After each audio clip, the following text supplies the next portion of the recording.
Turner Yell makes the stop in the secondary for Denver. 1st and 10. The fake.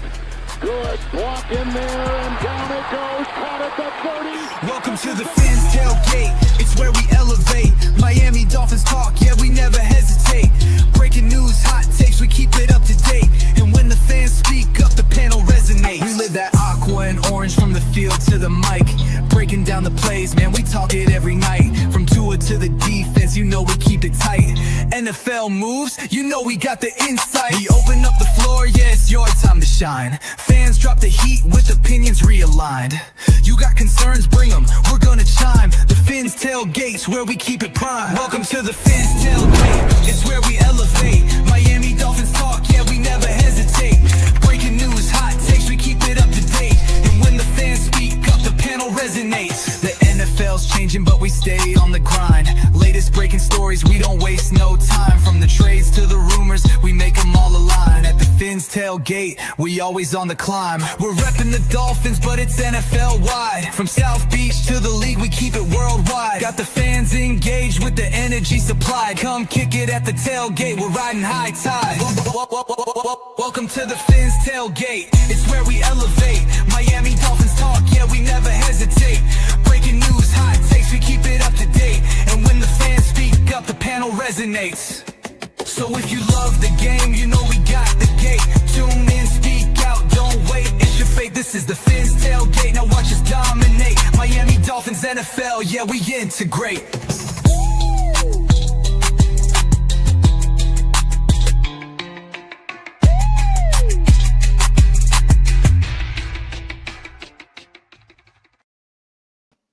Good evening, everybody, and welcome to WCFL DolFans Talk. Hope y'all are having a wonderful night tonight. I'm Papa Paul, your co-host, along with my co-host Derek Simmons. Good evening, Papa Paul. How you doing, bud? Pretty good. We took our first win, Monday night, 27-21 over the Jets. However, we did lose Tyreek Hill with a serious knee injury. He dislocated his knee and sustained multiple torn ligaments, including an ACL tear. Surgery was necessary. Dolphins waived cornerback Cam Smith, a former second-round pick. Team elevated kicker Riley Patterson and running back Jeff Wilson Jr. to the active roster. I believe Riley Patterson's going to be our permanent kicker for this season because once they're elevated three times or four times, they're supposed to be elevated permanently. Yeah, I'm not sure if it's 3 or 4. This will be his third time because he wasn't the kicker. He's been elevated 4 times already. Was Patterson? What do you mean? What does elevated mean? Going from the practice squad up to onto the 53-man roster. Dope. Was he the kicker on Monday night though? I thought it was somebody different. No, it was him. Well, that's good. I mean, that's a good thing, right? Yeah, it just means that Sanders isn't going to be back. Oh, okay. I mean, he could still come back. You'd have to pay him. I mean, he's been hitting all this. He's been kicking good. Patterson has been, but yeah. I'm just saying, he's part of the 53-man roster now. Unless they cut him and they just got to pay the full salary, though, right, or something. Yeah, but that'd be ridiculous. Boy's doing good. Yeah. I mean, even if let's see if he struggles first, and and then if he does, then you take the chance to bring Sanders back. How you doing tonight, Tonk? Just staying busy. Oh, that's good. It keeps you out of trouble. Yeah. What's up, Sharif? What's up, Sharif? Hey, good evening, guys. Fins up. Hope everyone is doing well. Doing good. Did we end up signing Cedric Wilson? Cedric Wilson was elevated to the 53-man roster. He's not necessarily signed yet, but he was on the practice squad. Okay, I thought he was on like the Browns practice squad or something like that. I didn't think he was on ours. He was on the Saints. No,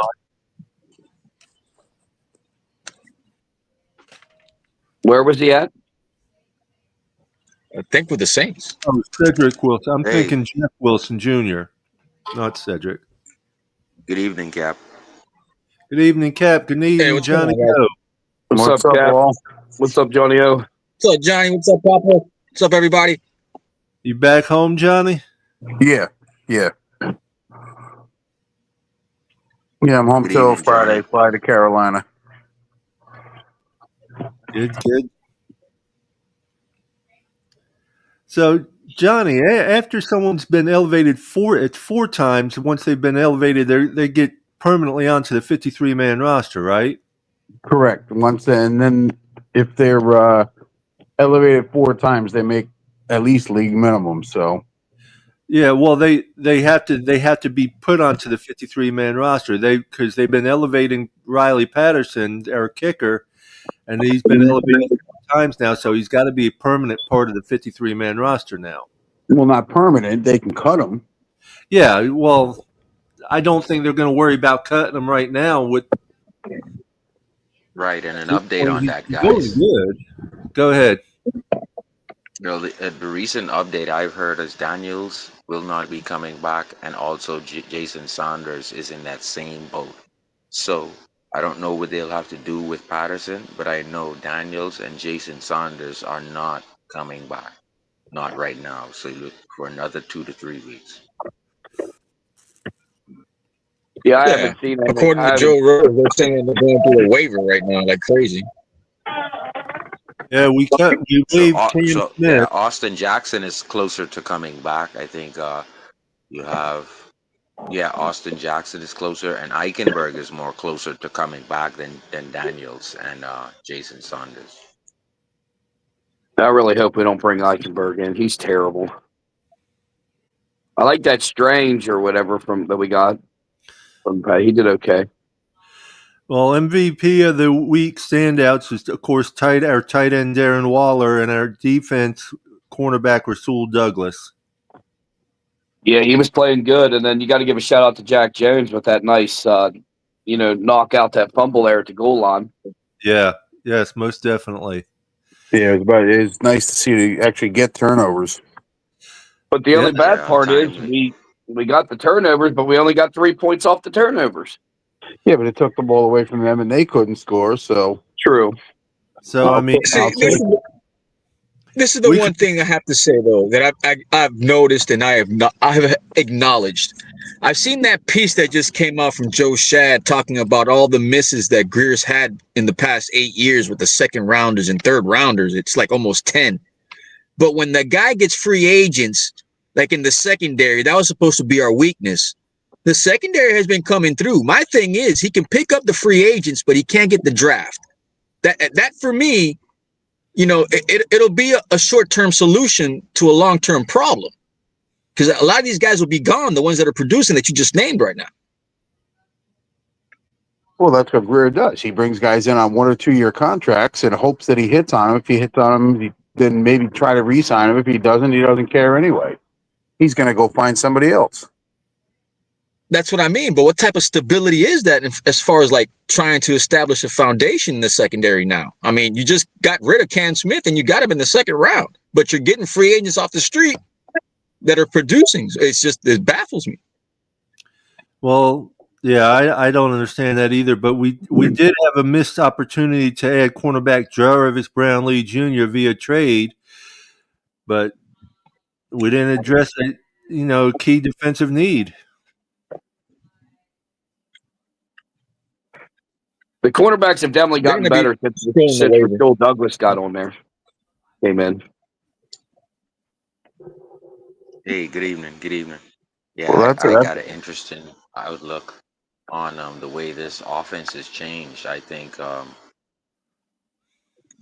I shout out to Chris Greer. I think I have to also give Chris Greer credit when you do not call a coach's name, an assistant coach's name, that means he's doing his job. For the last 11 weeks, 5.9 yards a carry, and then for the first 4 weeks, 5.5 yards a carry for A-Chain. If you're not calling Butch Barry's name, Chris Greer, you did a good job in picking and getting Butch Barry, because the way these guys are blocking, and second in the NFL in terms of the rate that NFL pressure gets to Tua, that means that's the minimum. Second in the NFL. So Butch Barry is obviously been here 2 years. He's doing his job, guys. We can't complain anymore. Yeah, the line's doing pretty good. We just need Tua to start reading the blitz a little better, and then help the line out. Calling out what's coming. But Omar Kelly can't blame the line anymore. That's my point. We Oh, yeah. always knew Tua needs to play better, but we always just knew the line. No, they're second in the NFL, and Tua getting a hand close to him, and then we're also running the ball up everybody's butthole with the average that we have. It's amazing. So Yeah, you the cannot blame average Butch is that Barry. good. Yeah, no, you can't blame Barry. I mean, I don't think anybody on here has ever blamed Butch Barry. I mean, but the problem is we're averaging 5.9 or whatever, but they don't run the ball enough. You got to Yeah, run the ball. That's not his problem. But that's not his problem. Oh He's no, doing his job of what he has. oh no, absolutely, That's I a good agree. pick by Greer. Let me give a shout out to the people in the chat real quick. Shout out to Ken Sean, first one in. And we got Joe Riss, Nightmare 74, Ms. Relentless, Daniel Berry, Sports Highlights, El Bandito, Cat in the Hat. Thank you all for joining us in the chat. Remember to hit the like button. Shout out to Joshua. That's the kid that works in the team store. I saw him again this past week. Well, fan And I club think with the weekend, I might have to veterans, walk over there with you. Depends.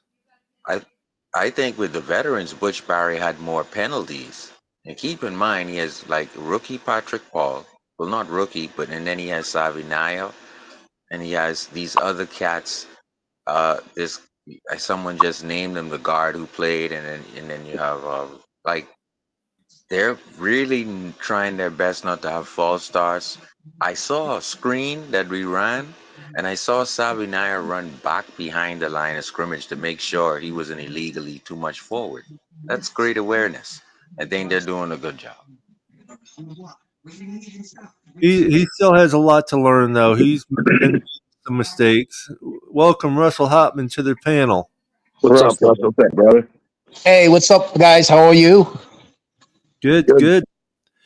We finally won one, Russell. Yeah, I mean, I was pleasantly surprised with the commitment to the run game. I mean, if we had, I mean, it would suck to see Tyreek get hurt, obviously, but maybe, not saying that it's a blessing, but we were force feeding him a lot. Maybe, somebody else with the run game, maybe the short passing game, someone else will step up. And I mean, we got Carolina this week. I mean, we'll see. Well, how does anyone know why Taj Washington's not on the 53 man? Well, they went out and grabbed Cedric Wilson, so maybe that's the reason why, which I don't like at all. Yeah, No. I don't. I think that's a waste with him. I I know McDaniels has really got to step it up, because now you're going to double coverage Waddle. You know what I mean? We don't have Hill, and I mean that's a game changer. He's the best for a reason, and I think the offense is going to struggle unless we start grounding and pounding a little bit more. Because if Tua starts to throw more, I think we're going to struggle if we don't run 30 times. Yeah, I agree with you. I think we need to run a little bit more, and maybe Malik Washington can play in the slot a little more. But I honestly thought that the Dolphins should have brought up either Taj Washington or Weiss instead of taking Cedric Wilson. I don't understand that at all. Yeah, how's everybody doing tonight? How you doing, JC, Mr. Buffalo? Hey, Yes, Buffalo. congratulations on Hey, your win. is that Sharif? That's Sharif. That's Hey, Sharif, how's it going? Sharif, what's your thoughts on the draft this year? You think Miami should go and grab one of the Utah linemen, like either the guard or the tackle? That's supposed to be like pretty high drafted this year. Oh, I haven't really studied.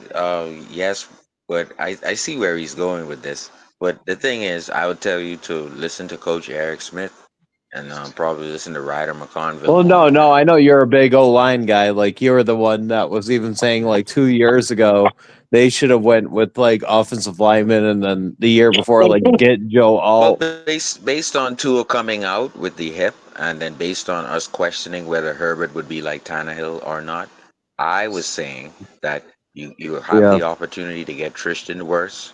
You had the Oh yeah, opportunity no, the next I know year to you get were Panay huge on that. Sewell. Yeah, you were, and Panay So well. you Yeah, do that. You you're get the a one wall. preaching that. Yeah, yep. Yeah. So you get a wall for a guy to fully recover, where you can sit him behind Fitzmagic for 2 years, and by time as he is in his third year, he still has a wall in the front of him, and know the Because I'm Dolphins not went and this did what year. the hell I'm they not wanted to big. I do. think Spencer Fano looks pretty trash so far, and he was projected to be like the number one tackle. I like Spencer Fano, and then they have But also a imagine tackle on the Achan same. coming off left tackle with Tristan Wirfs and Panay Sewell at right tackle. Imagine Achan just deciding where he wants to go. He already breaks 11 Yeah, tackles a game. Just Yeah, but imagine, but both of Chris them Greer is so guys. stupid. See, I'm Both, gonna get mad at Chris Greer, so I'm gonna move the subject. yeah, but how many yeah. games has both of them guys missed so far right now, though? They've missed quite a few games. I would take Patrick Paul over both of them any day. He's been healthy. He's shown. He's right now. He's in the top lineman right now in 4 games, especially with quarterback pressures. You know what's crazy though, Sharif? I just last night I was literally listening to like a mock draft. They had Miami picking number one, which is wild, even after the Jets win. Well, Wow. that doesn't mean they're wrong. I Yeah. mean, yeah, we still got a long way to go, but Yeah. Well, did I tell you one thing with this offense.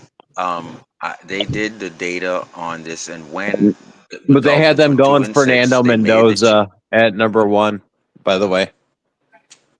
It's way too early to worry about the draft. Way too early. I think Right. Mr. Buffalo needs to worry about the Patriots coming to town.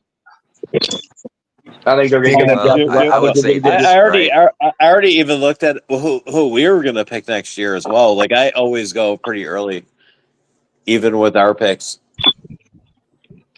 I'm not Well, concerning I would say myself with this, the right? draft after week 5. No. I look at the draft But, even for my own team. right.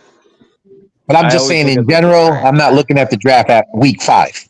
no. I mean, maybe week 10, 11, you stop thinking, but week 5, no, I'm not doing that. Yeah. Anybody Yeah, know I'm what looking happened to So Brun? for everyone in the comments, just so you know, Tua when the Dolphins were 2 and 6, and then they put Tua in.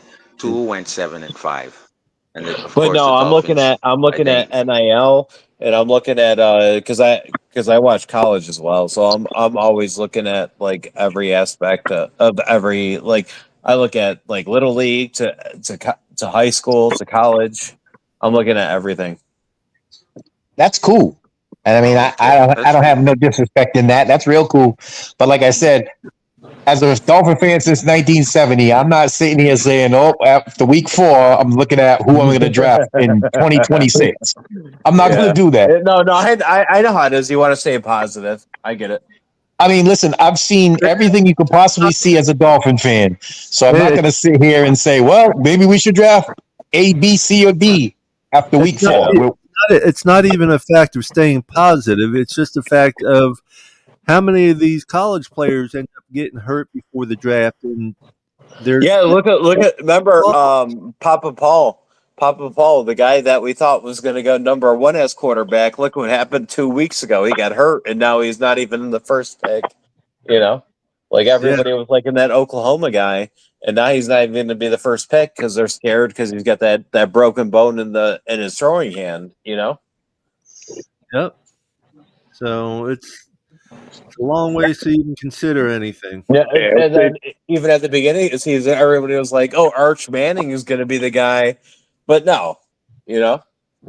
Arch Manning ain't going to the Well, draft this coming Well, year. he was never going to go in in this draft anyway. He has another I'm gonna like tell 2 you right years. now, the running game of the Dolphins have just proved to everyone in the NFL that you can run on the Bills, and we're a good running team. So that, and Well, you if got you to look at the remember data, too, that's what though. it We had says. those two guys that our depth is really weak right now, and you got to remember we had those two defensive linemen that got suspended for PEDs And Well, you also hey, and you right before also the had season Milano and started. Oliver out.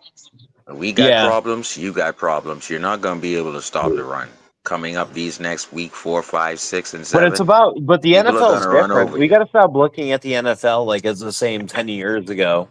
You got to throw points up. You're gonna have to deal with That's why the injuries, Chiefs. and people are That's why gonna the start Chiefs running lost. over you. Like we look at the Super Bowl last year. Why did the Chiefs lose? They couldn't put up points with the Eagles. They just couldn't.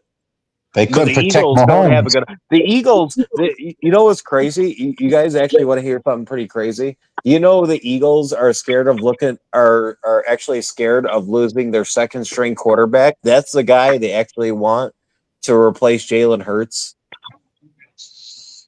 Even though he won a Super Bowl for them, they want to replace him with McKee.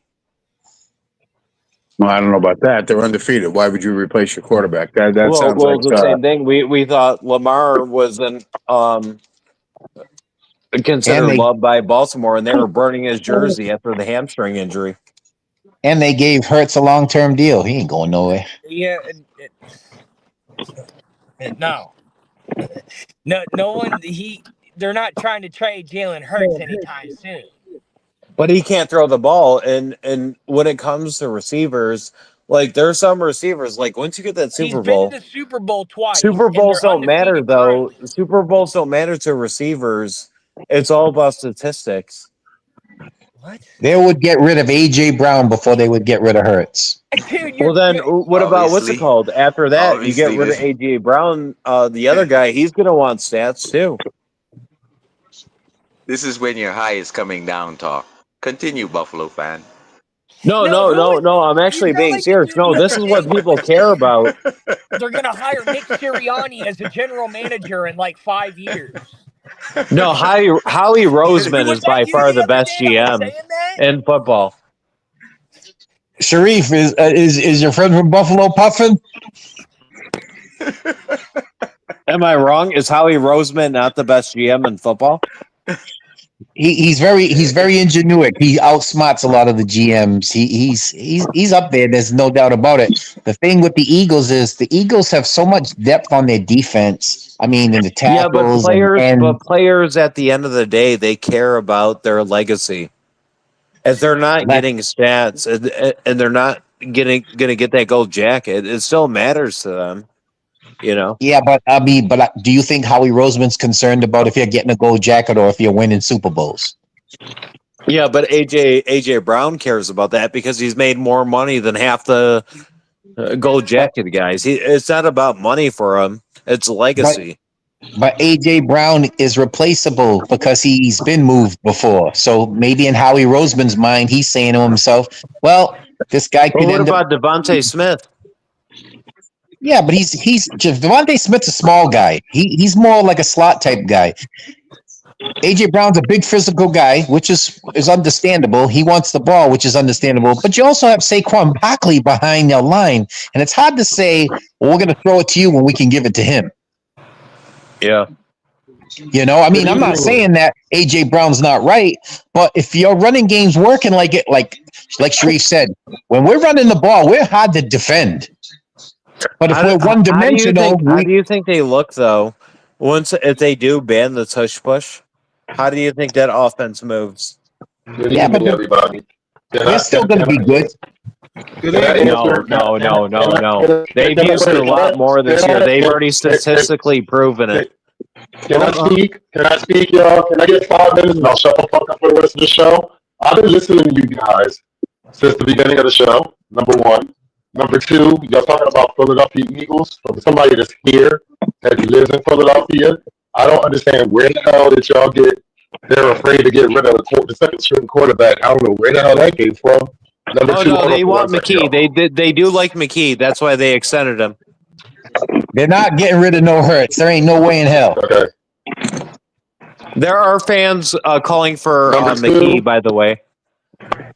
For somebody that lives right like 30 minutes away, they do want McKee. I live in the city. He lives in Philly. Saul lives in Philly. In Philly. So what are you talking about? Where are you getting your info from? I like to know that. I live in Philadelphia. There There's are nobody people calling for McKee. 5, 10 people, if that. Like, I'm gonna tell you something. The city loves Hurts. I don't understand where you're coming from like that. Even though that he had no completions in the second half, they still won the game. You gotta understand. They shut down Saquon basically the last 3-4 weeks, but they still find a way to win the game. Yeah, but they want people don't want to see that. Though. Let me finish. People don't want to see that. Let me finish. Let me finish. Number one, it is the offensive coordinator that's the fucking problem in Philadelphia. That is the huge fucking problem in Philly. It's not Hurts, it's not Sirianni, it's the offensive coordinator. That's what it comes down to. Okay. Number two, back to our Dolphins. I got a big question for the whole panel. I am not understanding that, and I like the fact that we got Cedric Wilson back. Why the fuck is Taj Washington not getting called up? Somebody got to answer that for me. I said the same thing, Saul. Taj Washington is a game changer, and I can't see how you can bring back an old relic like Cedric Wilson. I'm not saying old as in age, but old as in he's not the answer. If we're not going to have Taj Washington on the roster, then what's the point of having him on the practice squad? The same with Weiss. I would rather have Washington or Weiss instead of Cedric Wilson. Honestly, good. You need two young guys that are hungry that are going to throw it all out 110%. And it will make our offense harder to stop because Malik Washington's also there. You got Waddle. Waller's going to play better. You can run the ball with Gordon and Achane. And I said this prior to the preseason. That kid's going to be something, and we're going to be stupid and let him go, and he's going to end up somewhere. Like a team like a New England, like a Buffalo, because we're going to do something stupid. And then somebody's going to use the kid right, and we're all going to sit here and say, we had that guy. We should have done this. We should have done that. And that's what's going to end up happening. I think you guys are slightly wrong about Taj Washington. I don't think he's officially on the practice squad. I think he's one of those guys that we scratch before all the games. Well, then he should be playing regardless. If he's a healthy scratch and play him, he needs to be playing. Right. Yeah. But he needs to be playing. Our only practice squad receivers are Henning and Weiss. Well, I'll tell you what, he needs to be playing. Yeah. Anybody with a set of eyes knows that kid should be playing. At least put him back on punt return or kick return. Well, we got Eskridge there. He should be a wide receiver. Listen, I'm all for Cedric Wilson, but being on another team, not on my team. I mean, I would rather have Taj Washington. They grabbed him as a quick plug-in, though, in kind of a panic mode instead of kind of risking it on the newer rookies, I think. You know, the sad part is, here's another thing I'd like to ask you guys, and maybe you guys can put your thoughts behind this. We got Achane, we got Gordon. What do you guys think about moving Jalen Wright in the trade? Well, he hasn't really proven himself, and he's been injured, so I don't know what we would actually get for him. Probably way lower than his draft value. Well, I mean, but he's not doing anything. He's another Jeff Wilson, as far as I'm concerned, because he's not playing. Right. So what are we going to do with a guy that's not playing? Why don't we just move him? I think the moment one of those guys gets an injury, they plug Wright in. Yeah, he was suited, right, for the last game. He was dressed. Yeah, he was dressed. Yeah, he was dressed, ready to play. We traded up to get him, and what has he really done? Nothing. Well, I want to see more out of Ollie's runs because if you look at it, yes, he was less than 2 yards a carry last game, and that's not going to fly too well. The play actions were working great, and I'm glad to see we started doing that. But his carries, we got to see more yards out of that. Ollie Gordon's going to be Who fine. do you guys got next week, or is it your bye? No, we have the Panthers, and then we have the Chargers. Oh, okay. Our bye week is, I think it's going to be closer to the Washington game when we go to It's Madrid. after Spain. Our bye week is week 12. Yeah. It's real late. Oh yeah, it's real late in the season then. They try to get it as close to December as possible to get rid of one loss. Do you think it'll show? Do you think it'll show during that Churches week where your guys' defensive line is at with LA because LA is missing both their right tackle and left tackle. What do you think they do if you guys get like beat and there's no pressure on the edges with both their tackles They've being still out? invested heavily in the rest of their line, but the tackles being out is helpful. I think it's going to have to be Chubb and Phillips. I've lost all faith in Chop Robinson. Every time I see him on even coming out, Joe, I was never big on him. He was a very undersized guy. He was very overhyped. And I don't think he should have been drafted where he was at. It was the same with Kenneth Grant. I'm sorry, dude. You're crazy. You are crazy. About Chop? Dolph Robinson is going to be one of the elites. He plays like Cam Wake. Wow. He puts a little bit of size on. That makes you think he doesn't even play very much. One of the lowest rated defensive players every single week. It's because you don't get. Look how many plays he actually gets though. That doesn't. It's rated. It's based on. He's not elite. Chop Robinson was never elite. He wasn't even elite in college. He was overdrafted. Give him time. He's behind Phillips, and they got Phillips going into coverage. Chop Robinson is not a cover linebacker, just like Phillips is. I'd still rather see Judon out there than Chop. I think he's out of those guys. I'd put Chop fourth. Towards the end of last year, Chop was playing really well, and then now they're just not playing him this year. And Chop is just not a reason for that. You know what I think of our defense right now? I'm not concerned so much with the ends and the linebackers. We went out and drafted 3 defensive tackles, and we can't stop the run. Yeah, Kenneth Grant's been disappointing. Yeah, he's very been major.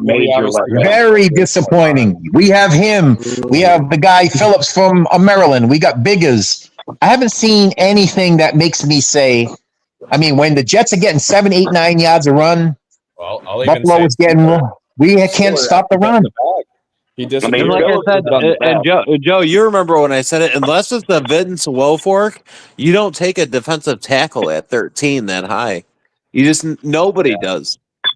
Or Aaron Darnold. Like he's not an Aaron Donald. Aaron Donald can still play every position though at the defensive line. He could play edge. He can go linebacker. He could be a defensive tackle. He could be a zero tech. I don't remember where he was drafted, though. Okay, guys, I need to take a real quick commercial break. All right. New seasons, new gear. Show the world what it means to be a fan in 100% authentic gear. Fanatics, officially licensed everything.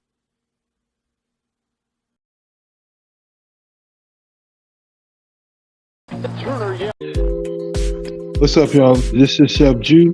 Looking for a great chef for your next catering party, private party, office party, etc. with welcome watering meals and desserts? Let Chef Jew Catering and Sweet Treats take care of it for you at an affordable price. Call me at 786-804-8096. Also, reach me at chefjewcatering@gmail.com. Direct message on Facebook and Instagram at Chef Juice Catering. Chef Juice Catering and Sweet Treats. Food with a passion. We do it all. Chef Jew, Miami-Dade, Palm Beach area. Get your sweet treats, good eats, and don't forget the cheesecake. Definitely the turtle cheesecake. Pull in the plug, Joe, back to what we were saying. I don't remember where he was drafted, but he was coming out of what was that, Pitt? He came out of Pitt, Aaron Donald? Yep. I don't remember it being very high, but even when Chop Robinson came out, I think he was coming off after the Micah Parsons hype. And then Penn State, they've also had LeVar Arrington, They always had those like hyped up defensive players. I like Chop Robinson. I don't think they're using him the way he was used last year, due in part because we got Chubb back from injury. We got Judon, who's a vet. We also have Phillips. But I like the kid. I think he's going to be okay. I'm not saying he's elite, but he's not bad. He's not bad. No, I don't even see. I don't see Phillips there next year. No, he might be moved. I mean, who's to say what happens in the next few weeks before the trade deadline? You never know. I mean, because obviously they haven't offered him anything that we know of. And I mean, with Tyreek's injury, there could be a lot of things that get changed now, because he's 32. Maybe that frees up somebody that you didn't think was going to get signed, may now get signed. So, I mean, I'm not giving up on Chop Robinson. It's only his second year. Not ready to jump off a bridge yet. He's still decent.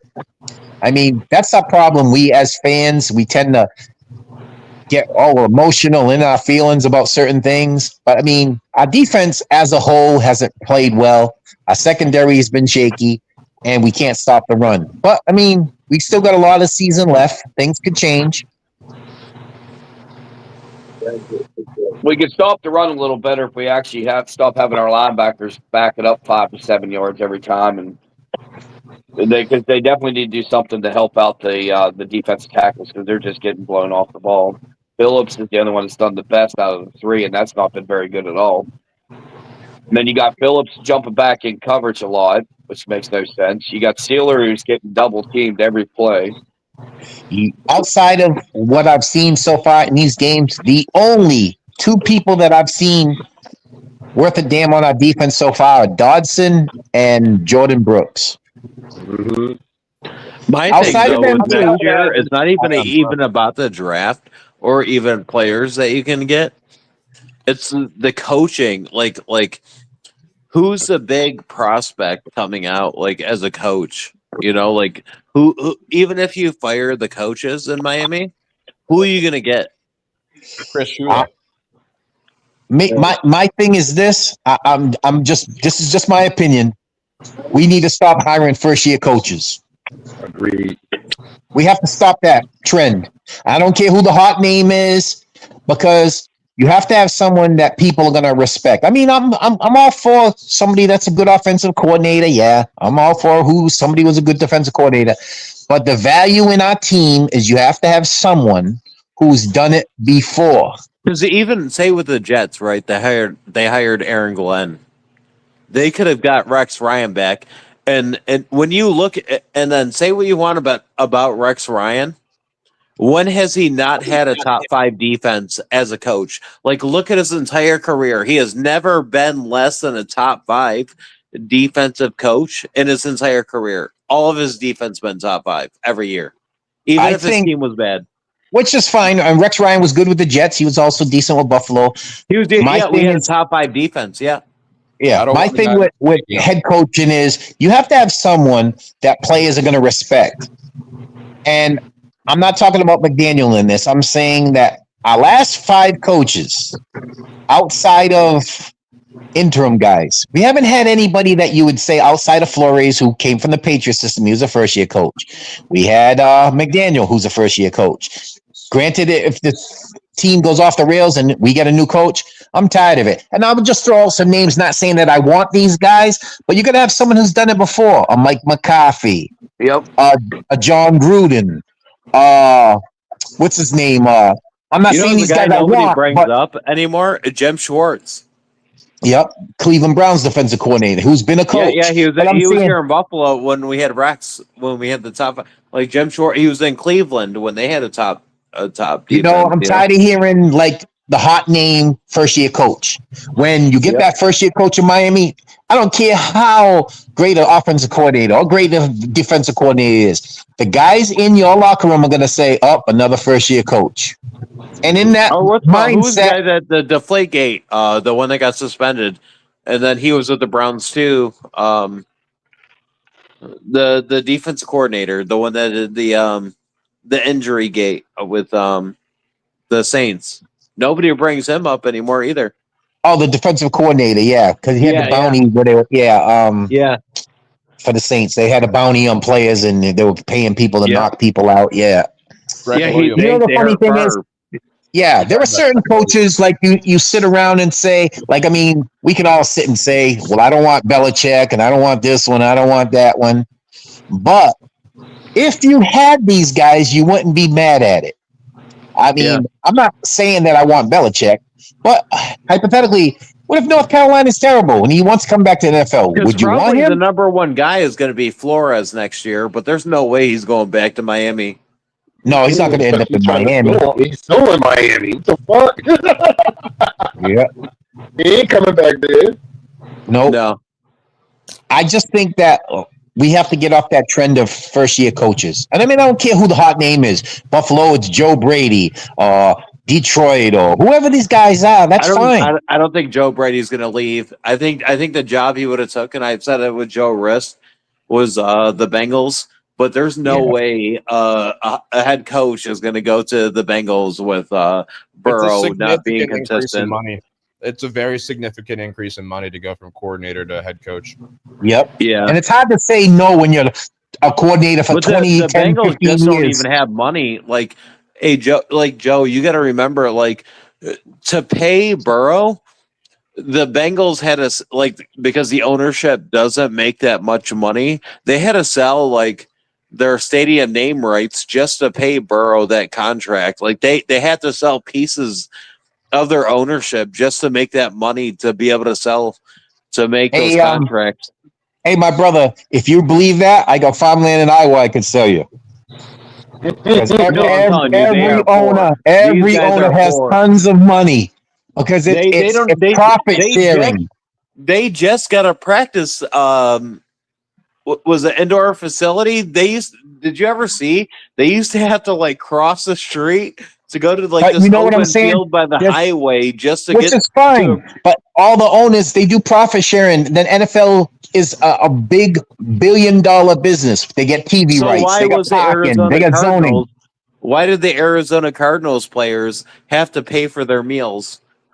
That's all a lie. I don't believe that. No, they did. They all came out and said they had to pay for their meals. My uncle was a coach in the NFL, and I watched on the plane where these guys were getting money for the weekend. They were getting $8-9 grand for weekend money for food. Who eats $9 grand on a weekend? Dude, they were literally. Think about that for a second. It was even. It's literally public knowledge. Literally, Arizona Cardinals players literally had to pay for their lunches. I'm not even joking. I mean, you may say that, and that's cool, but listen, I'm gonna tell you what. You're talking about millionaires. Millionaires. Everything. Okay. So if a millionaire pays for his lunch, what is he paying for? Yeah, but it's a point though. Why should a millionaire even listen? have to pay I don't for see anybody in Arizona crying about money. You ever see anybody? You ever see Kyler Murray say I had to pay for my meals? Well, they're also wanting to get rid of Kyler Murray. He doesn't want to be there. No, have you ever seen an Arizona player say, "Oh, I love being in Arizona"? I don't live in Arizona, so I care less. But I'm just saying. Outside of Fitzgerald, there's never been a player saying, "Oh, I want to go play in Arizona." Well, everybody's likes are different. Calais Campbell went back home, and that's the team he got drafted by. Calais Campbell went to Arizona. Yeah, and he left Miami to do it. Thank you. So, and you're leaving a state where there's no state taxes. So you went from Florida, no state taxes, to pay taxes in Arizona. Even though there is no state tax where you play, when you still go out and travel and you go play in a state, like a game, say when Miami players come play in Buffalo, right? They still have to pay those. They still have to pay that New York State tax for that game. Well, it's because of your residency. If you own residency in New York and you're playing in Arizona, you have to pay the state that you live in. No, any player, you pay the state taxes of any state you play in. So when we play, you have to pay that. Yep. When we play away games, the guys have to pay the state taxes to play in New York or the same thing. Or you go to California, you have to pay that. Yep. Yeah, if they have state tax. Yeah, it's prorated. There's only five states in the country that there's no state tax. I think it's Texas, Florida, Nevada, and maybe a couple others. Any Commonwealth state like Virginia. So yeah. That's not true because I live in Massachusetts. The Commonwealth of Massachusetts. Taxes are outrageous here. Yeah, the Texas is crazy here too. Don't get it. I think Rhode Island. Yeah, don't get it twisted, brother. Pennsylvania. Hey, you know what they call my state? I live in. Hey, I live in Taxachusetts. Yeah, Pennsylvania's not a tax-free state. There's Yeah. state taxes out there. I didn't know that. I Yeah, Massachusetts. yeah, buddy. Oh yeah, my brother. Yeah, man. That's crazy. Yeah, but I think PA. If you play in PA, there is no state tax. Yes, it is. Because Yeah, like there's we used to go to Texas- Texas in out there Pennsylvania. to buy cigarettes back in the day just because of the no state tax. Where? It's state tax in Pennsylvania. I live here. Yeah. We used to go out to Erie. it's a We used to lower go tax. like out to Erie just to buy cigarettes because in New York the taxes were so high on cigarettes. Yeah, Right. Still taxes in Pennsylvania, my brother. Yeah, it's taxes in Pennsylvania, bro. Definitely. Hey, you know what's funny? Yeah. My friends, I live in Massachusetts. My friends don't buy cigarettes in Massachusetts. They go across the state line in Rhode Island. But there's still taxes in Rhode Island, just cheaper. Yeah. Just cheaper. That's all it is. It's just cheaper. Yeah. So if you bought a carton of cigarettes, hypothetically, I don't smoke, so I don't know what a cotton costs. Say if it costs $55. No, I math. quit years ago. I quit 15 years Yeah. ago. I started Say using Zens. Yeah. Say hypothetically, if you bought cigarettes in Massachusetts, they were $55 a carton. You go across the state, they might be $25, $28. Shit, that's fucking cheap. I would still be smoking it there. They're $106 or something like that. I'm just saying hypothetically. I don't know the prices because I don't smoke. I'm just saying I'm throwing out numbers. I don't want you to get on a bus and fly out here thinking the cigarettes are $15 a carton, and then say that damn Russell was lying. No. But I'm saying I switched when Zens came out, like the pouches. Like they've been I don't know around for nothing like 5 about that, years now. brother. All I know is growing up, my dad smoked Camels and my uncle smoked Newports. I don't know nothing about Yeah, it. I was a never Newport smoked. guy. Yeah, I don't know nothing about it. The only Newport I know is in Rhode Island. Okay, let's welcome Ali to the panel. Hey, what's up, Ali? Ali, what's up now? Not much. How you guys doing? How's everything? Everything's good, Ali. How you doing, brother? Good, man. Got to see Derek, Johnny at the game. That was pretty cool. Yeah, Nice, it was good to see nice. you, brother. It was a good time. Definitely, it was a good time.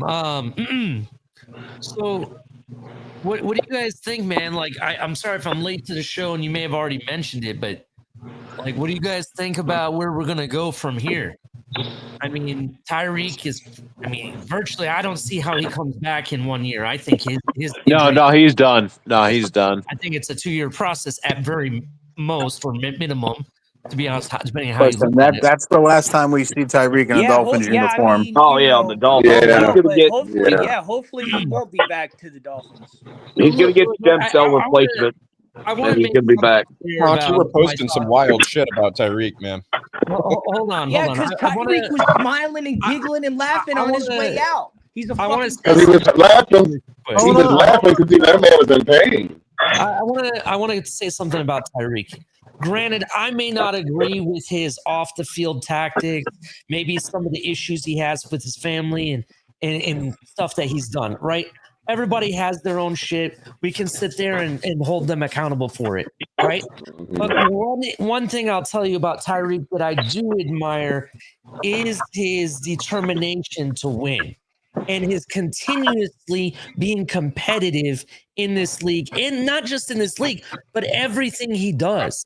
You have to understand, most athletes in this league, when it's the off season, you don't see them sprinting against Olympic runners like you see Tyreek. Tyreek sprints and runs all year long. It doesn't matter if he's supposed to or not anymore. He does it, and that's something you can't. You rarely see. You don't even see that with some of the best. You don't see AJ Brown or Devontae Smith or any of these other guys doing that all year long. You see Tyreek doing that. Even Ali, in the middle of this game. Hold on. You know what else he was doing all year long? Even in the middle of this game, right? Or not in the middle of the field, right? Before this game started.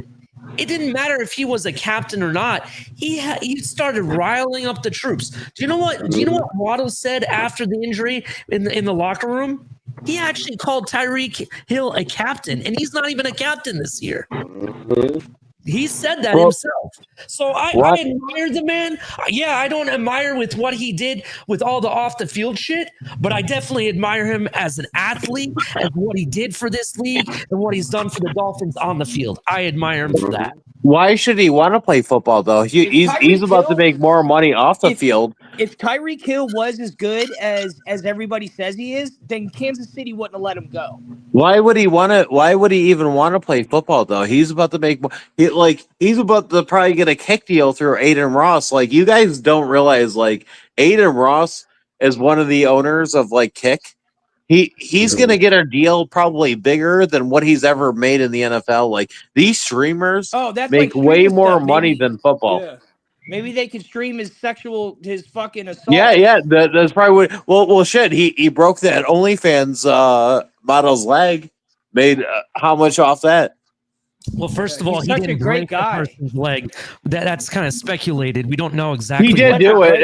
It was there was a film. There was No, video. he didn't. Stop. If he did it, he'd be in jail. Can you stop with your bullshit? Yeah, that's bullshit. Can Yeah. you kick this clown off of here? I'm getting tired of listening to him. It wasn't a lie. It He is a did lie. actually do If it. he It broke- is a If lie. he broke her Football, leg, like a she'd be in playing jail. tackle You're a football. jackass.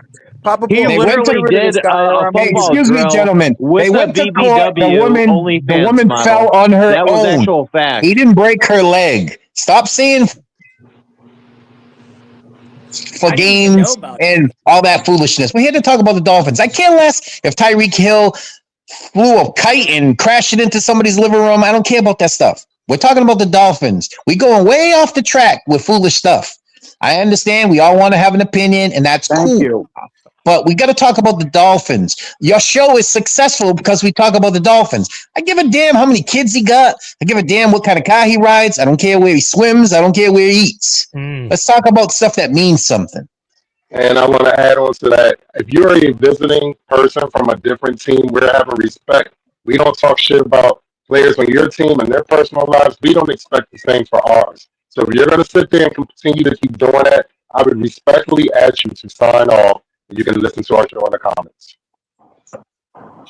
We want to talk about upcoming games and what our team's going to be about and what our team's going to do. Why do I care where he eats, where he drives, who he sleeps with? That I don't live in that man's house. I respect the man for his talent on the field. Sure, we all have flaws, because if anybody on the show doesn't have a flaw, then we're in the wrong place. We all make mistakes. We all don't have our lives the way we want them. But I'm not going to sit here and listen to foolish stuff about YouTuber, somebody that he fought with at a forcing boat. you to listen. So just so you know that. No, I'm not. You're not forcing me to listen. Let's Listen, one big thing here. We got a lot let of me- questions about the Dolphins right now. I want to know why they moved Savvy from the left tackle to right tackle. What are we going to do with Tyreek being out? We got so many more questions. We're talking about the damn Eagles. We're talking about all this other BS. I have things I want to know. Like, where is Brunskill at? Brunskill or whatever that we picked up from the Titans. He played last game, didn't play this game. Then we Strange brought- played. Cole Strange played, and he played well. Yeah, but I'm just saying, like, start with the first one you said there, moving Jonah. I didn't know that. yeah, When he did was on the left. He was on the right side, and in college, he's played left. That's what I was talking to the guys at the stadium there in front of me. They're like, "Why is he on the right around side?" in college? He was all over the line in Let's college. welcome Mr. Polk to the panel. Mr. Polk, what's up, brother? Hey, Mr. Paul. Mr. Pope. Hey, what's going on, Papa Paul, Ali, Derek, What's up, buddy? Russell, What up? Dolphin Winners, Johnny, My brother. Joe Wish. Hey, Yes, what's sir. up, Hulk? Everyone out there, make sure you hit the like button and subscribe if you haven't done that yet. Now, I got a question for you guys. The guys that were at home watching the game, did they actually announce that McDaniel was not calling the plays? No. I didn't hear it. No, I watched the game. I didn't hear that. Me neither. And I watched it from the opening introductions all the way through. I don't know. I thought he was calling the plays, and somebody after the game said, McDaniel wasn't calling the plays, right? That's why they. We think that I personally think the network screwed up in saying that Frank Smith was calling the plays, because that's the only place I saw it was on the network. Well, it graphics. looked like That's it. McDaniels was calling the plays. Was just what he was doing. I thought McDaniel was calling the plays, because you seen him getting really frustrated when where they called the timeout after the Jets had called the timeout, they went back out, and then the Dolphins called the timeout. Yeah. I think he was calling the plays. Maybe he just like was more low key, you know. Because I'll tell you, those plays in the first half, they looked like the old Dolphins. Right. And then The they only got in a thing is little he rut. kept going back. He kept trying to go back to that end around with Washington multiple times. You know, once you do it once or twice, you got to cut back. You know, I want to see Washington go down the field like a post or a slant or something and hit him. You know, match him up against the linebacker and let's see what happens. I think like the Dolphins, you know, they especially McDaniels, when he sees something that works, he continues it. He doesn't adjust. Like say they, you know how Tua did the backflip to Washington and they had them off balance, but he stays with it. He doesn't say, well, we're baiting him now. Let's attack him over the middle of the field. I mean, he did it a few times with Waller and he did it a couple times with Waddle. But I mean, they don't take as many deep shots as they used to, obviously, because maybe Tua's thinking, hey, I don't know if I'm going to get it out there. I don't know if I'm going to have enough time. Because he was, the first couple of games, his feet, if you look at his feet, he was very skittery. Like he's not being sure. But this game, he was just getting there, snapping it, go. And he looked a lot better because he was decisive, you know? Mm-hmm. Because a lot of times you see Tua, if he's holding the ball and tapping it and thinking, he's in trouble. And there was a couple times he took off. I mean, everybody, I'm sure at the stadium, you guys were there. I wasn't. When he slid, everybody was like, "Oh, that's the end of the season." You know, he took off and ran. If you watch the replay of that, if you watch the replay when he slid, he actually hit his head, but it was the side of his head on the ground.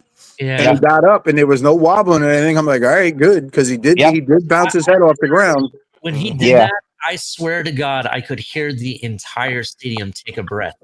Oh yeah, it was like remember when he took off the first time when he came back with Arizona, and then everybody cheered.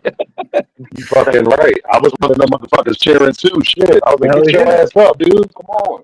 Yeah, but we were there. Can I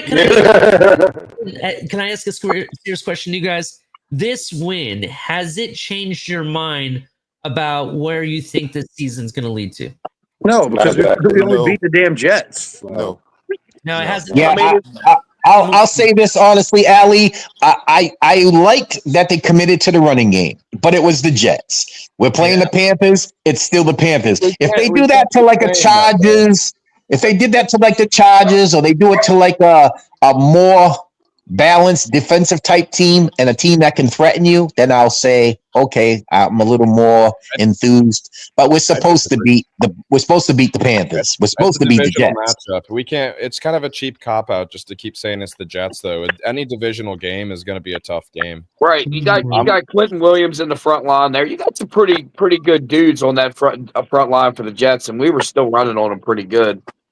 I'm not saying that all division games are tough. I mean, we played New England tough. We played Buffalo tough. Yes, those games are tough. But what I'm saying is, as a fan base, sure, we wanted to win. I mean, this place would have erupted if we started out 0-4. I mean, you get a better feeling over your team now. And then if we can start stacking wins, I mean, I'm not saying we're going to the Super Bowl by no means, but it's baby steps. I liked what I saw when I'm running the ball. The defense played a little better in the second half. I mean, you know, it's a step in the right direction. Russell, I agree with you. It is a step, definitely. But here's where I kind of find it fascinating. A lot of people are already kind of trying to gloss over this Panther game, right? And if you noticed one thing I've noticed in the first 4 weeks of NFL, the teams seem to be like they haven't like gotten where they're all balanced and almost the same, but you can definitely see some of these like not so talented teams get a step closer. We watched the Panthers, what was it, 2 weeks ago, beat up on the Atlanta Falcons, right? The Colts, the first time in 15 years, won their opening game and now are 3-1. And they were competitive against the Rams too. Right. But you know what, Ali? I just saw the Panthers come here to New England and played like ass. You're right. You're right. And that can happen. I mean, anything can happen on any given Sunday. We all know that. But I'm saying talent-wise, we are better than the Panthers. We should beat the Panthers. Not saying that we are, but we should. Well, if we take the Panthers lightly, we're going to get our asses kicked. Plain and simple. The biggest problem with Carolina is they play way better at home than they do on the road. I was just about to say and that. We're playing them in Carolina, so It's going to be a tight game, but I have, faith that I think we're going to pull it out maybe by 3 or 4 points. Right. That's my opinion. Let's welcome. I said it in the Can we beginning. welcome? I'm beating them again, 5 to 6 wins, and that's it. That Jets game was a part 1 of 3, in my opinion, to getting back on the horse. It's the Jets, the Panthers, and the Chargers game. If we win all 3 of those, then I'm back on with our team actually seeking out some success. Right. And Ollie, Well, actually- back to your question, for me, I think the win was nice, but it was kind of felt like a tie because we lost our superstar receiver. Now we got even the defense started playing better, but then now we have a question now who's going to help fill the shoes. You're going to need multiple people to fill the shoes for Hey, Derek, I have a question for you. Yeah. Who in the world is calling for Willie Gay not to be playing? Because he should be playing. I know. That's what I said. Like, if they're gonna look how many plays Phillips dropped back into coverage. Phillips cannot cover as well as Willie Gay Jr. Hands down. Going to game I don't understand that for the life of me. Just like The only reason we beat the Jets is they made a lot more mistakes than us, and they turned the ball over 3 times. Yep. Would any of you guys be adverse to converting Tyrell Dodson to a pure nickel corner? That'd be fine with me. He looked really light on his feet the other night, man. Dodson is super athletic. I mean, he could probably be a guy that could do it. Dodson looked like he'd be all over. We do need an answer for tight ends. We've needed one. We gotta have an answer because this whole reason we're even dropping Phillips into coverage like that is because we have no answer for the loss of Gator Kohu. I keep freaking telling everybody that's how important it was. Is he what's happening is we can't contain the edge. We can't get a solid, secure tackle by our corners. So we're having to spread our defense. We're having to basically take guys from the middle of the field to make sure the edge gets contained. And that's why we're seeing the white glove service through the middle of the freaking defense every night. Yeah, and they're going back too far. They're going 5 to 7 yards to come back to sit in the zone to help. Right. So a simple draw or a zone run play just eats us alive, man. Somehow you got to get Willie Gay in there somehow because he stopped like every time, like the game before the Jets, he came in for 4 plays and made 4 stops. He was like at the ball and made things happen. And you got to get Phillips and Chubbs was basically non-existing on Monday night. And I just want to say, because I haven't had a chance to give honors for the other night, because it wasn't like a huge, like, come on, guys. We've seen our team beat teams like the Jets way worse than that. But still, though, I just want to say, if y'all want to lock every week, they consistently have been setting the line for Dodson and Jordan Brooks at like 8.5, 9 tackles in these games. You're right, brother. Jordan Brooks had 18. Neither one of them have been below 9 all season. Like Dodson got his 9. He was set at 8.5 the other night. Jordan Brooks was set at 8.5 the other night. He got 18 combined tackles. That's not good, because if they're getting through the line, and especially when they're maybe it ain't good, but it's just the fact that our linebackers are making the tackles, right? Like they're actually but making. Aren't we also making linebackers drop back into pass plays also? Oh, constantly. That's what I'm saying. That's the problem right there. Because something that and interceptions, you know what I mean? Like not this year, but like since he's been with us, he's been getting all kinds of pass deflections and interceptions. It's just crazy how good this Tyrell Dodson is, and he's just totally going unmentioned. The thing that's bothering me more than anything is we haven't heard a peep out of Kenneth Grant. He's not just Kenny Grant.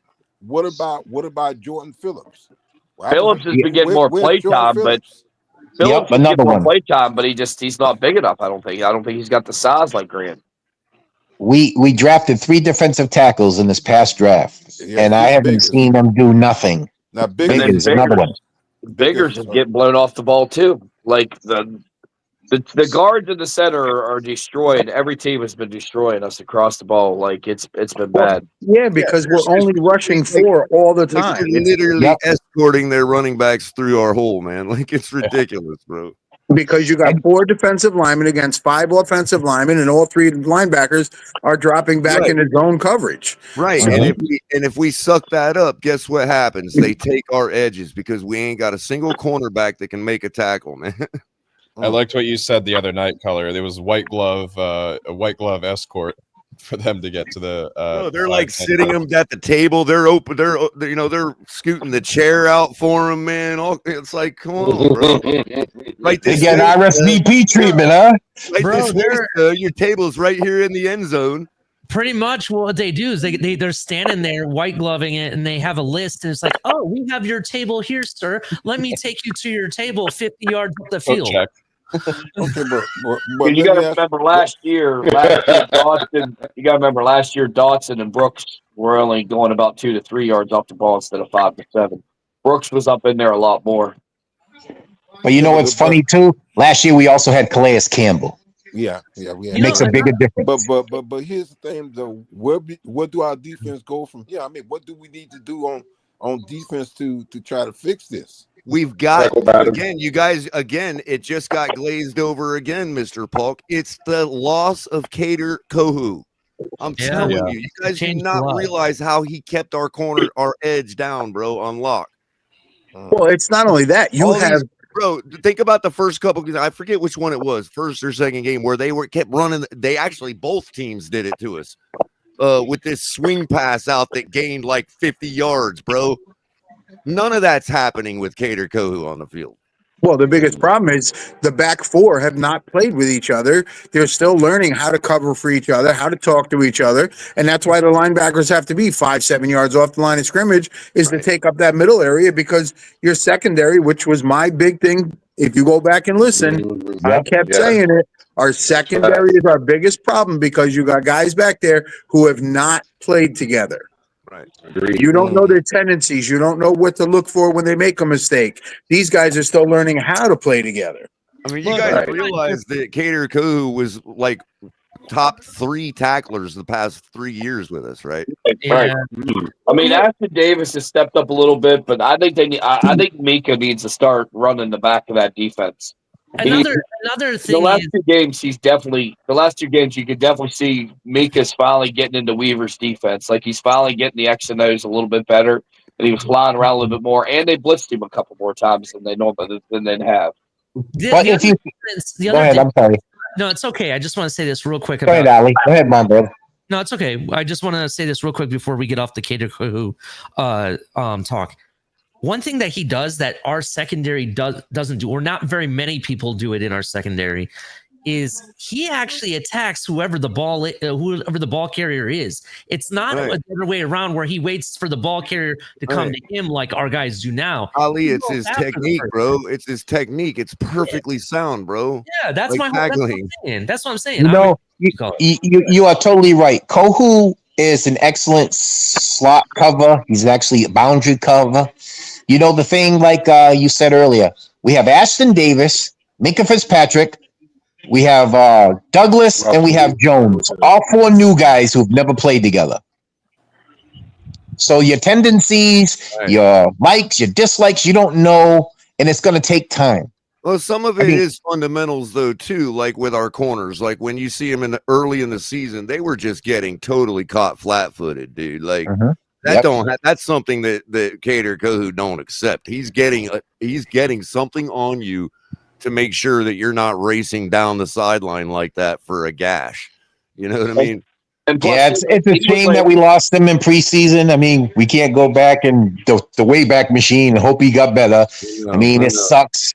I mean, we took one on the chin for that one. I'm not trying to beat a dead horse. I'm just trying to give people. No, and I respect you, my brother. I mean, it sucks. Why our defense is having to we're stretched thin, and when I say stretched thin, a zone running game is going to eat that alive. You know what I mean? Yep. Simply And because I respect you totally, my brother. I agree with you 100%. The sad part is we were bargain basement shopping all off season because we had no money, and the guy that we were expecting, like a Kohu, got injured, and then we went through Adi Burns, another one, got injured.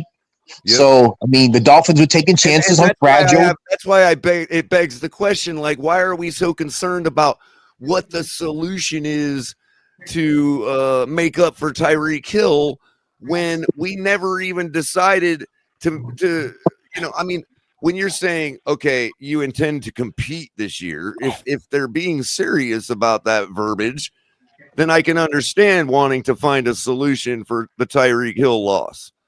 But if that truly were the case, look, when it comes to, and I know it sounds like I'm being extreme here, but it's only because it's true. Kader Kogu could hold a camp on open field tackling. Oh yeah, our guys now. You're talking about Tyreek Hill level tackling skill, bro. As far as yeah, our guys just want to hit about the guy. Our guys just want to lay a shoulder, but not wrap. And we never saw fit to replace that or find a solution for that other than spread our defense thin. You know what's funny? The last good tackling corner we've had was Patrick Surtain. That is actually a good point. Think about that for a minute. I'm not gonna argue. Patrick Surtain was our best tackling corner in a long time. Not an arm tackler, an actual physical tackler. Mm-hmm. Other than that, we can go on and on and on about corners, and we can say, oh, this guy and that guy and this guy. Our last best tackling corner was Patrick Surtain. Right now, I think both Ty Dotson and Jordan Brooks should actually hold a open field tackling camp because they own all the tackles right now. Right. And in the last game, Jordan Brooks had how many color? Like 20? It was something. Yep, 18 solo. 18 combined. And I didn't see how many of them were solo, but they usually do combined on the Vegas odds. You know what I mean? Like it's combined tackles. But he had like 10 in the first half.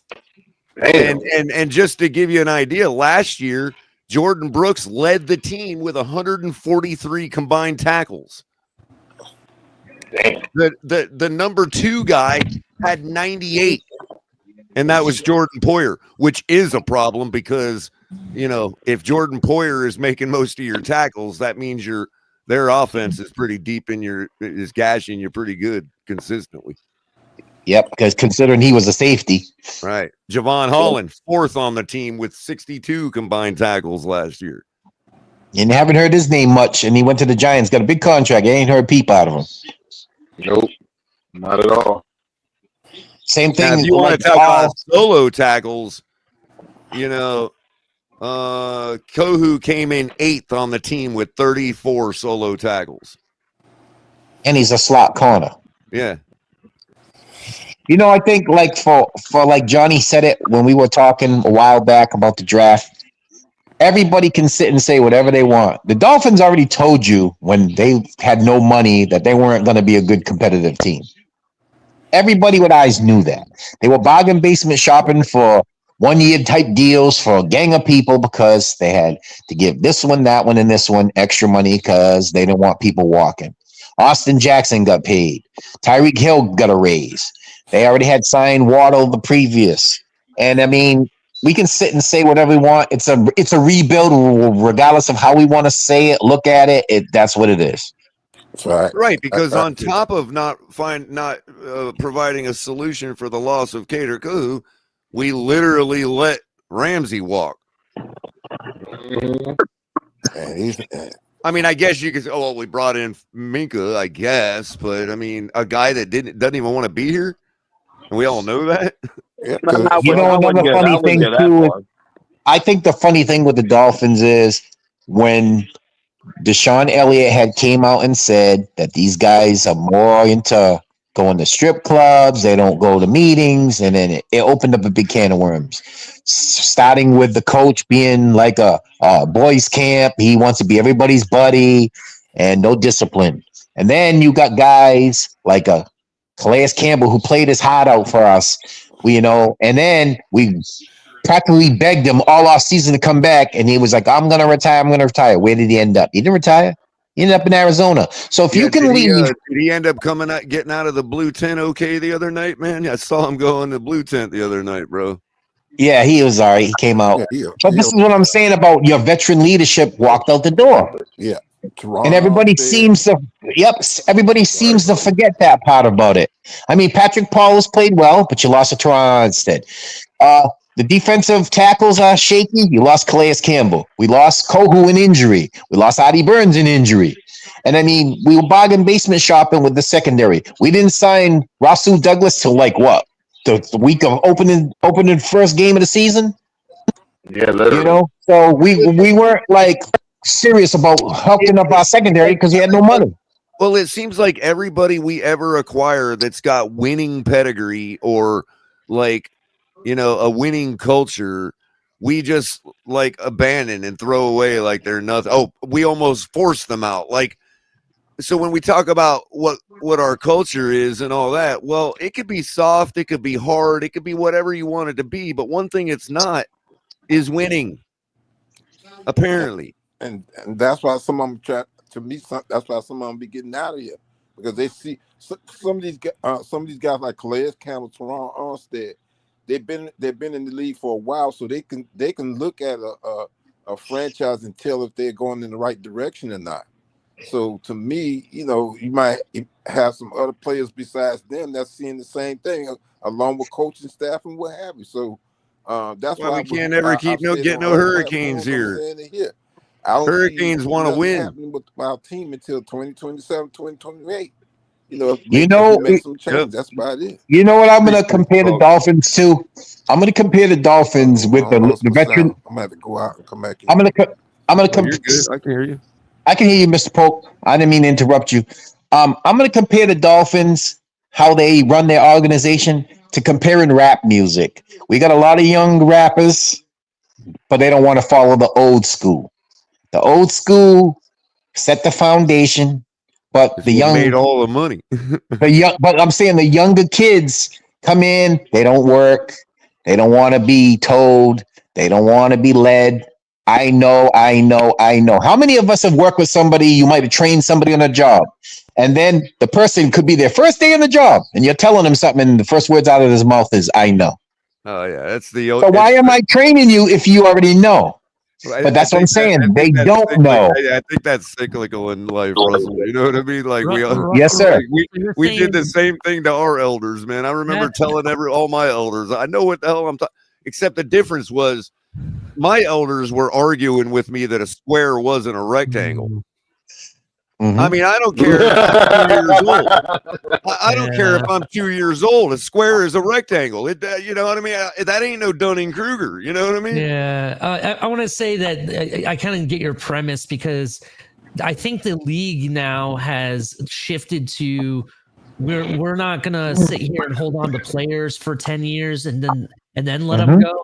After 1 or 2 years, if you're not panning out, a lot of teams are just letting their first or second rounders go. So what's happening is the age difference in the league is starting to become younger. You're seeing a lot more youth, or in AKA teenagers, to your analogy, because that's basically what they're acting like. My 17-year-old says, I know. That's exactly what she does, right? I hate it. I hate it too. Trust me, I hate it too.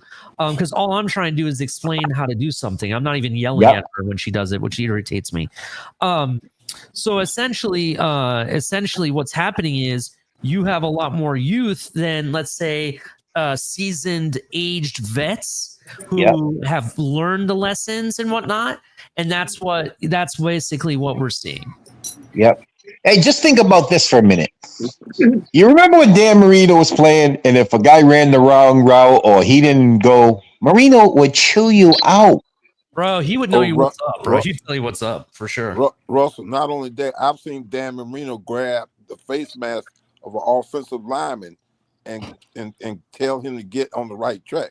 He was But you know, Mr. Polk, you are so right. But in this era of the league, God forbid Tua couldn't grab somebody's face mask. No. You know what I'm saying? These guys are softer than cotton candy. Exactly. It's not like somebody's gonna say, "Hey, get like you see, like how we always hear receivers. Oh, they're all divas. They're all divas." There's certain guys, just have that fire in their belly, and they're not here for play. But then there's guys that, oh, well, we're losing, so I don't care. I'm just gonna get my numbers, and I'm on social media, and I'm on this, and I'm on that, and the fire's not there. As if you just like missed an assignment at work, and no big deal. Yes. We're not gonna get fired over it. You know what I mean? Yeah, and you know what it is? We have an old boys network. Stephen Ross wants to do the waddle up in the owner's box, and you got Garfinkel, and you got all these people who nobody's saying this is unacceptable. When your owner comes out, when you laid an egg, I mean, stunk like ass the season opener against the Colts, and he's putting out, well, we're okay. No, you're not. You have eyes, right? You have 4 because you wear glasses. So that's unacceptable. And it sucks that we as fans have to say, the owner should say, whoa, this is no. This is not working. And then we're like a hobby. We're like a hobby that he keeps forgetting to get back around to. Yeah, but you know what it is? All he's doing is filling the portfolio. When you're starting to think about soccer matches, you're thinking about F1 racing, tennis, then you don't need to own the Dolphins. I agree. You really don't. Because I know if I owned the team, or if any of us owned the team, that's your cash cow. I don't give a shit if you're racing European racing around the damn stadium. We're treating it like we would our team on Madden, bro. We're like micro. Listen, I'm gonna tell you something that I have. I bet you we'd be putting up 99 a game, though. Yeah.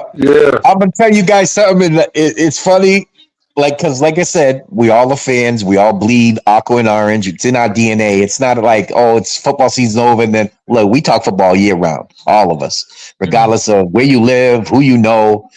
You get mad, you might kick your dog, you might yell at your wife, your girl, whatever.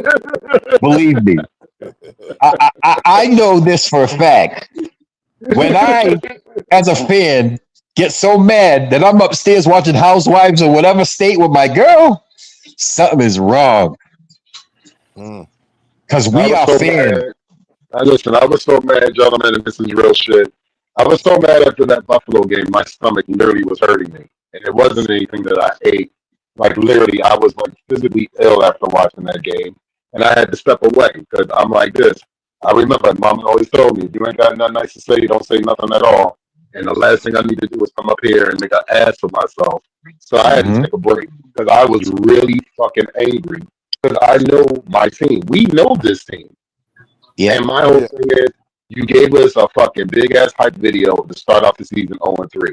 Am I happy about the victory? Yes, I'm happy about the victory. But we got to get better. We got to get a whole lot better than what we are. You know what's funny too, Saul, if you think about it? I'm sorry, Mr. Polk. Go ahead. You say what you got to say, brother. Oh, no. What I was about to say is that the thing with me is that, we've seen the same thing, the same situation at around the same time, season after season after season. So it's gotten to the point where, I, like much as I love my team, I'm just seeing the repeat of last year, and it just gives me very little hope, hopium as far as the season moving forward. Now, too, Mr. Polk, which is funny, we got comfortable seeing. You know what's funny about that? And you're right. We as fans aren't comfortable with it, but the ownership is, and that's the sad part. Exactly, it's that's the sad part. No accountability. That's one of the main words that's missing with our franchise. No accountability, and to me, it starts from the top. Well, our owner Ross reminds me of Jerry Jones. He just wants to be in there messing stuff up. He don't want to find the solution. Yeah. Because if he knew anything, and I think Ali might have said this a few weeks back. Are you still there, Ali? I'm here. I'm listening. I think Ali said this a few weeks ago. You could get on the phone and call an Ozzie Newsome, or you could get on the phone and call someone who knows player development, who's been in the trenches, rather than Chris Greer, Tom Garfinkel, Marvin, whatever. You don't have to say, Ozzie Newsome, we want you to come back. a Lewis Reddick, an Ozzie Newsome, someone who is still entwined in the college game, who knows what they're drafting and knows what they're Right. You doing. need a dog to draft dogs, to scout dogs. You need Absolutely. someone that knows the game. That's what you need. Not Yep. statisticians, not No. You need at marketers. least and stuff. one You need dog in someone the that actually building. knows the game. There You you know, go. it's funny. We haven't, as fans, listen, I went to the last playoff win in 2000. My uncle was on Dave Wanstead's staff. They beat the Colts in overtime. Man, I was talking more junk than Fred Sanford that day. And I'm going to tell you. Imagine if Michael Irving was like consulting for our scouting department. At least he knows. I guarantee you, our overall quality of our overall percentage of dogness will go up on the team. I think, like, we as the fans, we've been screaming about this for years, about physicality. The Dolphins don't ever draft guys who've had bad It ain't got to be this, like that, it ain't got to be in like college. Right, it ain't got to be like Viking style, just animal-ish or not. It's just well-timed aggression, just like in the UFC. You know what I mean? You know, we got all defensive when Richie Incognito was dirty and rough. We don't want that. But we would go and get an Eichenberg. No. We get an Eichenberg and be happy about it. I want that. That's what you want. Hold on, real Bring quick. him. I think you hit something, and I apologize, Mr. Paul. I think you just hit something that a lot of this fan base glosses over. Since the whole bully gate, it seems our philosophy is to get somebody that can be marketed, that the fan base will love, and that loves the game of football. That's all you hear.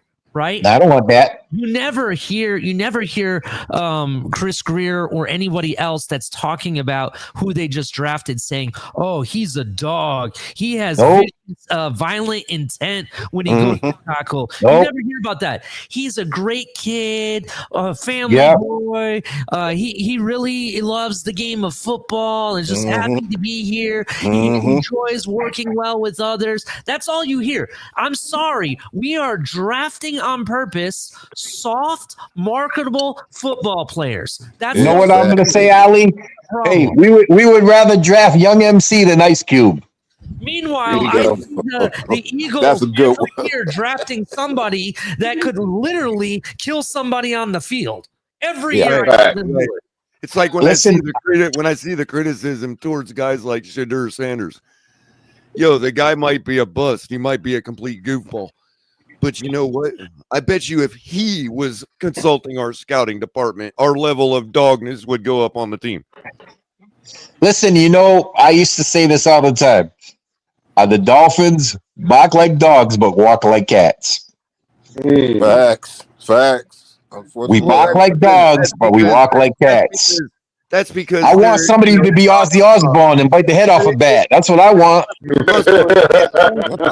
I want a Richie Incognito. It's not their fault. It's the paradigm that young people operate in today. Everything is virtual, bro. So everything we do is based around the internet, which is a complete virtual world. So it's like you can be a dog without actually being a dog. Yeah. Well, you know what it is? My father used to say this all the time. If you have to talk about what you do, then you ain't worth a damn. Because I have eyes and I have ears. I can hear it and see it. You don't got to tell me about it. But in the virtual world that they all grew up in, talk is all you have. Talk literally defines what everybody is. You know, it's like putting a $5 hat on a nickel head. It's too heavy. I mean, this is where the cliche touch some grass comes from, because people are just got to realize this is not the real world. Yep. It's funny. We as fans, like I said, I'm not saying everybody because I can't speak for anybody but myself. But we've got so excited about flash rather than physicality, and I'd rather punch you in the mouth than I want to dance with you. Right, I don't want to dance with you. It occurred to me today. I came across a tweet from Omar. He was replying to some troll on Twitter and made some mention of his lack of football acumen and how he shouldn't speak on such matters, whatever. And at that moment, because I kind of don't really care for Omar's opinions half the time. The dude's all right. He's not a bad guy. It's just really care for a lot of his opinions and the way he conducts them. I mean, the guy openly admitted, to his credit, actually, that he shills for the Dolphins. You know what I mean? And it's like, okay, fine, whatever. But today, I actually almost felt a little bit of pity for him. Like, not pity, more like empathy, because he's sitting there like arguing with a troll, and I'm like, Omar, this dude, you're arguing with a bot, bro. You know what I mean? They can't even spell paid, because the guy spelled instead of PAID, he spelled it PAYED. And I'm like, you're arguing with an internet bot that can't even spell paid, bro. It's not real. It's not. Hey, like another interesting thing too. This is another thing that's real interesting with people, because I'm not so computer savvy and internet and all that mess. If you can't post your picture to let me know who you are, to criticize what I may feel, say, do, think, then you ain't worth the conversation. I see people fight with a name, a fake name, a circle, no picture, no actuality, no location, nothing. So you are wasting time and valuable energy to address someone who means absolutely dick to you. I mean, because it doesn't make sense. Like, Ali will have his name. I'm Ali. I live in Texas. My picture's there. Whatever your internet thing you follow, whether you're on Facebook, Instagram, whatever it is. Well, my shit at least leads to a picture. I don't necessarily. But that's what I'm saying. But I'm saying, but you are gonna stand on the mountain you stand on and the hill that you stand on. If someone has something to say, or like if Saul says, "Oh, I didn't like this drive that we had. I didn't like that play calling," and then someone who generally you don't address or you argue with or combat will get on. Oh, you don't know what you're effing talking about. F your family. F this and blah blah blah blah blah. Listen, last time I checked, wannabe tough guys are on cartoons. Because if Batman lived in my neighborhood, he'd have been dead in 10 minutes. Damn. I don't address arguing like we say this all the time. You can hear somebody say something to you through, like, if Johnny has an opinion or you have an opinion, Ali has an opinion. There's a valuable lesson in that. I had an argument one time with this guy. He was telling me about how China's Navy was better than the United States Navy. Well, I told him, have you been in China's Navy? No, but I've been in the United States Navy. So you're addressing something you know nothing about, and you don't have enough information to contend with. I don't care what the newspaper says. Oh, they have this amount. You ever heard that magic word? Quality over quantity. You can have 800 ships. Don't mean 800 ships are going to be better than the 300 that I have. Well, not only that, but do you think the average, in comparison to the average American, a la like whoever you were talking to, right? Do you think the average Chinese citizen knows anything about the amount of knowledge about their own Navy that dude you were arguing with knows about theirs? No, and this is true, because obviously in the communist country or a place where Russell, that should tell you how much better our Navy is than theirs. Yep. That our citizens know more about their Navy than their citizens know about their own Navy. Yeah. Right. Well, this guy, like I said, I don't argue with people generally because I'm well liked where I live. I'm popular where I live. I can go anywhere where I live. I mean, I've been in a lot of good places, a lot of bad places. Everybody knows who I am. Okay. Hey, guys, I got to jump off. See you later, Derek. Everyone's starting to leave. Yeah. Hey, real quick, Papa Paul. I finally got to meet Chef Jew, and I got to try some of his food. So shout out to Chef Jew, man. That food was amazing. The cookies and the brownies. So just wanted to let you know. Hey, Derek, on the sidelight, you should know Papa Paul's promoting. He's getting free stuff at the game, so you might want to hang with him. No, trust me, I hang out with Papa Paul all the time. I'm waiting for that day that we hang out and I get that cheesecake. That turtle cheesecake, look out. Yeah. But all right, guys, y'all have a great night, and peace, love, fins up. Next Hey, time you see guys, man, appreciate chatting with all y'all. Peace, love, and fins up. Peace, love, fins up, man. Right All right, Ali. All right, See Saul. y'all. All right, my brothers. Safe night. Good night, everyone. Good night.